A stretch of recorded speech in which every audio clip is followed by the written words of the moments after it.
Welcome to my easy learning computer. இன்னைக்கு கிளாஸில் நம்ம என்ன பார்க்க போகிறோம் அப்படின்னு பார்த்தோன்னா +2ஓட பைத்தான் போர்ஷனில் கம்ப்யூட்டர் சயின்ஸ்க்கு பைத்தான் போர்ஷன் கொடுத்துருக்காங்க. அதில் 9th லெசனில் புக் பேக் கொஷின் ஒன்று கொடுத்துருக்காங்க. Write a program to remove duplicates from list அப்படின்னு கேட்டிருக்காங்க. ஒரு லிஸ்ட்டில் இருக்கக்கூடிய டூப்ளிகேட் வேல்யூஸை ரிமூவ் பண்ணுறதுக்கான ஒரு ப்ரோக்ராம் எழுதுங்க அப்படின்னு கேட்டிருக்காங்க. ஜஸ்ட் 2 lines தான் அந்த ப்ரோக்ராம். நான் ஒரு ஃபங்க்ஷனை யூஸ் பண்ணி டூப்ளிகேட் வேல்யூஸை ரிமூவ் பண்ணியிருக்கேன். எப்படி அப்படின்னா, முதல்ல ஒரு லிஸ்ட்டு எந்த லிஸ்ட்டு க்ரியேட் பண்ணுறோமோ அந்த லிஸ்ட்டில் நம்ம எலமெண்ட்ஸை ஸ்டோர் பண்ணிடுறோம். இப்போ நான் டைரெக்டாக இங்கே எலமெண்ட் ஸ்டோர் பண்ணுற மாதிரி எழுதியிருக்கேன். நீங்கள் யூசர்கிட்டேருந்து வாங்கியும் ஸ்டோர் பண்ணிக்கலாம். நம்ம அப்பேண்ட் கமாண்ட்ஸை யூஸ் பண்ணி ஒரு லிஸ்ட்டில் எம்டி லிஸ்ட் க்ரியேட் பண்ணிவிட்டு ஒவ்வொரு வாட்டியும் யூசர்கிட்டேருந்து வாங்கி அப்பேண்ட் பண்ணியும் லிஸ்ட்டை க்ரியேட் பண்ணிக்கலாம். நான் ஜஸ்ட்டு சிம்பிளாக உங்களுக்கு எக்ஸ்பிளைன் பண்ணுன்றதுக்காக நானே மை லிஸ்ட் அப்படிங்கிற பேரில் ஒரு லிஸ்ட்டு க்ரியேட் பண்ணிவிட்டு அதில் 10, 20 மறுபடியும் 10, 30, 20, 40, 50ன்னுட்டு எலமெண்ட்ஸை ஸ்டோர் பண்ணிட்டேன். இதில் பார்த்தோம் அப்படின்னா 10ங்கிறது நான் 2 times ரிப்பீட் பண்ணியிருக்கேன். 20ங்கிறதும் 2 times இருக்குது.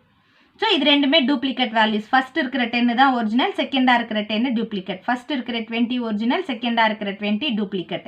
ஸோ இதுதான் அந்த டூப்ளிகேட் வேல்யூஸ்ன்றது. ஒரே மாதிரியான வேல்யூ மறுபடியும் ரிப்பீட் ஆச்சுன்னா அதை டூப்ளிகேட் வேல்யூஸ்ன்னு சொல்லுவோம். இதை ரிமூவ் பண்ணுறதுக்கு தான் இந்த ப்ரோக்ராம் எழுதியிருக்கோம். இதை ரிமூவ் பண்ணுறதுக்கு ஜஸ்ட் நான் ஃபங்க்ஷனை யூஸ் பண்ணிக்கிட்டேன்.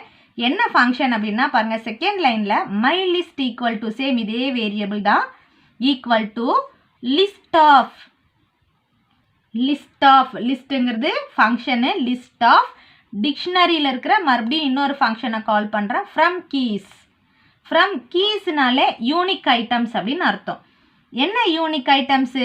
எதுலேருந்து? மை லிஸ்ட் அப்படிங்கிற இந்த லிஸ்ட்டில் இருக்கிற யூனிக் ஐட்டம்ஸை மட்டும் எடுத்து மறுபடியும் மை லிஸ்ட்லேயே ஸ்டோர் பண்ணு. இந்த மை லிஸ்ட்டில் இருக்கிற எல்லா வேல்யூஸும் ரிமூவ் பண்ணிவிட்டு இதில் இருக்கிற யூனிக் வேல்யூஸை மட்டும் எடுத்து மறுபடியும் எங்கே ஸ்டோர் பண்ணணும்? மை லிஸ்ட்டில். அப்போது இதிலேருந்து 2 10 போயிட்டு ஒரு 10 வந்துடும், 2 20 போயிட்டு ஒரு 20 தான் வந்து ஸ்டோர் ஆகிருக்கும். அப்போது மை லிஸ்ட்டில் இப்போ என்ன இருக்கும்? இந்த டூப்ளிகேட் வேல்யூஸை ரிமூவ் பண்ணிகிட்ருக்கோம். ஃப்ரம் கீஸ் அப்படின்னு சொன்னால் இந்த மை லிஸ்ட்டில் இருக்கக்கூடிய டூப்ளிகேட் வேல்யூஸை ரிமூவ் பண்ணு. இந்த ஃபங்க்ஷன் எங்கே இருக்குன்னா அதாவது DICT டிக்ஷனரி அப்படிங்கிற ஒரு மெயின் கிளாஸுக்குள்ளே இந்த ஃபங்க்ஷன் இருக்குது. ஸோ இதிலேருந்து நம்ம இதை எடுத்து யூஸ் பண்ணிக்கிறோம். ஓகேங்களா? இப்போ இதில் வந்து மை லிஸ்ட்டில் இருக்கக்கூடிய வேல்யூவை பிரிண்ட் பண்ணியிருக்கேன். பிரிண்ட்டுன்னு கொடுத்துட்டு மை லிஸ்ட்டுன்னு கொடுக்குறேன். இப்போ பிரிண்ட் பண்ணும்போது எனக்கு அவுட்புட் எப்படி வரும்?